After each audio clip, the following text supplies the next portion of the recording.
News every 15 minutes, weather every 10, and sports twice an hour. Newstalk, KGVO, AM 1290 and now 101.5 FM. You're listening to Montana Morning with Peter Christian. Does a proposed city council gun control ordinance break Montana law? Good morning, everyone. This is Montana Morning. It's Thursday, September 24th, 2015. Right now, the sky's mostly clear. It's pretty dark out there still. We have 44 degrees in Missoula. Our newscast this morning is sponsored by Dig It Excavating. They bring 30 years of excellence to every job. Call 214-4292. A Missoula attorney representing the Montana Shooting Sports Association, Quentin Rhodes, has sent a letter to the Missoula City Council stating that a proposed gun sales ordinance violates existing Montana law. There's a Montana statute that says a county, or in this case a city, or other local government unit may not regulate the purchase, sale, or other transfer of any weapon, including rifle, shotgun, handgun, or concealed handgun, unquote. That's, for the record, Montana Code annotated 45-8-351. Rhodes says the proposed ordinance, if passed by the council, will face legal challenges. My prediction is that if the city does pass this ordinance, it will result in litigation and attorney fees and that sort of mess. And so Montana Shooting Sports Association has asked me to help them in opposing this at the city council level. The ordinance requiring background checks specifically excludes transfers between family members or if the gun is a curio or an antique firearm. KGVO News reached out to Ward 1 City Councilor Brian von Lossberg, one of the authors of the ordinance, for a comment, but that call was not returned. A Forsyth man who was convicted in the November 2010 beating death of a man he believed had stolen marijuana and cash from his residence has walked away from a Billings pre-release center. Officials with Alternatives, Inc., which runs the Alpha House, reported 32-year-old Michael Knick walked away from the center on Tuesday. Knick was sentenced to 24 years in prison in April of 2011 for negligent homicide and the kidnapping of another woman he believed had stolen marijuana from him. However, he was allowed to petition for a reduced sentence after completing boot camp he entered pre-release in July. Early yesterday morning, Missoula police responded to a call by an officer that someone had heard what they thought sounded like a gunshot in the South Hills area.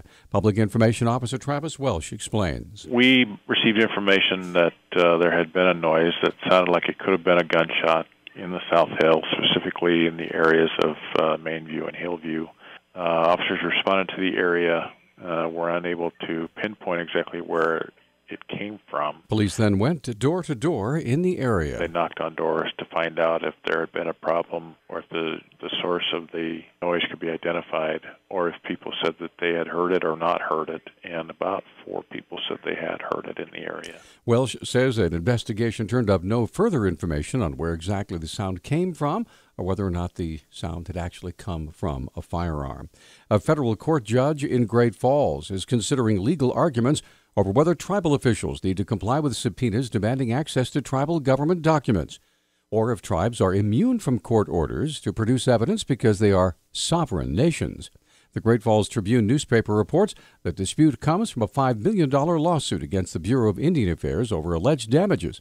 In the lawsuit, the U.S. District Court for Montana issued a subpoena asking Fort Belknap Tribal Council President Mark Azure to turn over tribal documents related to the lawsuit.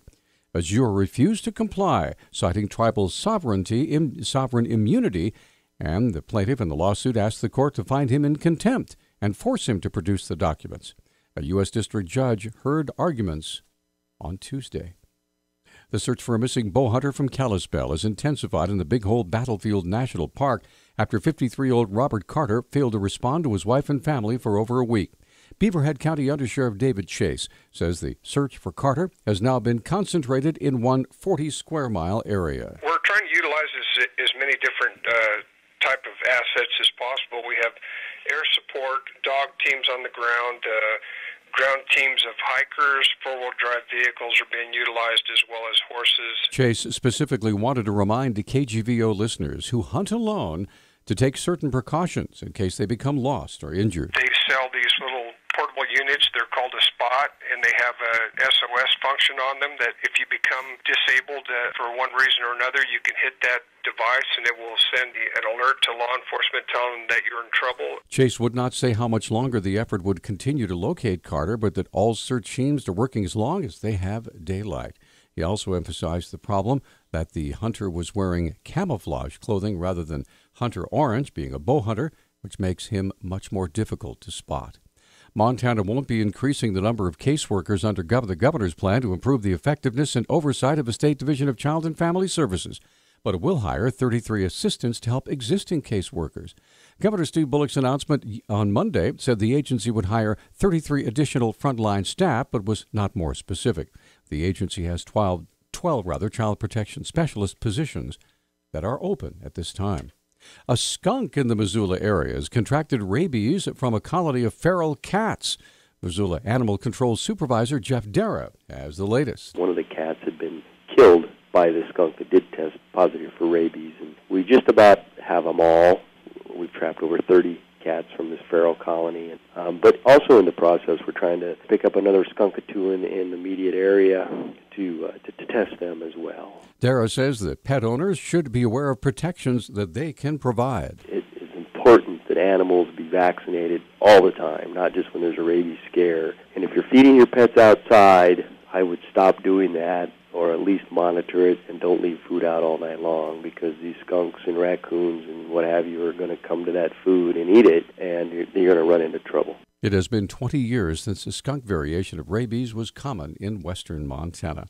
Montana's Commissioner of Political Practices has dismissed a claim that a Republican Political Action Committee illegally coordinated with Attorney General Tim Fox during his 2012 campaign.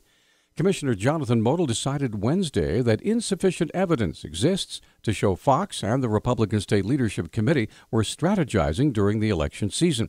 The committee spent more than $500,000 on television advertisements in Montana during the 2012 Attorney General's race. Former Montana Democratic Party Executive Director Ted Dick filed a complaint with the commissioner's office a week before the 2012 election that argued the committee should have reported these ads as campaign expenditures. Modell rejects the assumption that a relationship between Fox and the Republican PAC implies the two were coordinating during the campaign. Our news talk time now is 6:12. Newstalk, KGVO. Missoula's official weather station. Mostly sunny skies through the end of the week with our high temperatures warming into the low 80s. We are tracking a cold front that arrives this weekend. It'll knock our temperatures back into the 70s and bring a few isolated showers to the area. I'm meteorologist Brooke Foster for KECI 13.